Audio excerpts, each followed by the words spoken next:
In this 2 to 3 minute video clip, I want to give you an overview of Chapter 1, Managers and Economics. We're going to begin the class by talking about many definitions of economics. I'm going to introduce 3 interrelated definitions of economics, and within these 3 separate but related definitions of economics, I'm going to emphasize some key characteristics such as scarce resources, limited production capacity, unlimited wants, and decision making. So we're going to define economics, we're going to make the definition usable, and again, there are multiple definitions of economics. Each definition provides a different lens on the subject matter at hand. These characteristics, however, are common amongst the 3 definitions we're going to introduce in class. As I mentioned already, the course is going to be broken down into 2 broad components. The first 2/3 of the course is going to focus on microeconomic theory. The last 1/3 is going to focus on macroeconomic theory. So let me give you a big broad picture of what we're going to discuss up under microeconomic theory.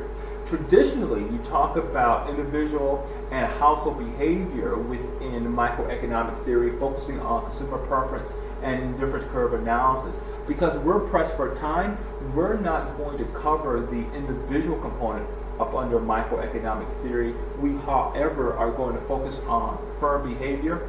We're going to look at production costs in the short and long run. We're going to introduce some basic accounting concepts. We're going to graphically illustrate these basic accounting concepts.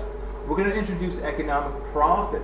We're going to differentiate economic profit from accounting profit, why economists use economic profit as a measure of performance of a firm as well as the industry. We're going to lead the component of the firm in microeconomic theory by looking at pricing behavior and introducing this concept of elasticity.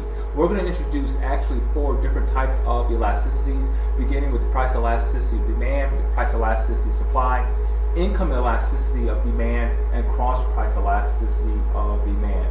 We're going to lead microeconomic theory by focusing on industry, and we're going to actually introduce 4 different types of industries: perfect competition, monopolistic competition, oligopoly, and monopoly. And within each of these 4 industry structure types, we're going to look at production and pricing behavior. We're going to leave microeconomic theory by looking at the market and price system and introducing social welfare analysis as well. The last 1/3 of the course is going to focus on macroeconomic theory. Up under macroeconomic theory, we're going to build 2 macroeconomic models, Keynesian cross model, as well as the aggregate demand, aggregate supply model. And we're going to use these 2 interrelated models to look at and discuss 4 basic interrelated macroeconomic measures: gross domestic product, commonly referred to as GDP, business cycles, which is just fluctuations in GDP over time, inflation, as well as unemployment. We're going to finish the component on macroeconomic theory by looking at 2 interrelated public policies: fiscal policy and monetary policy.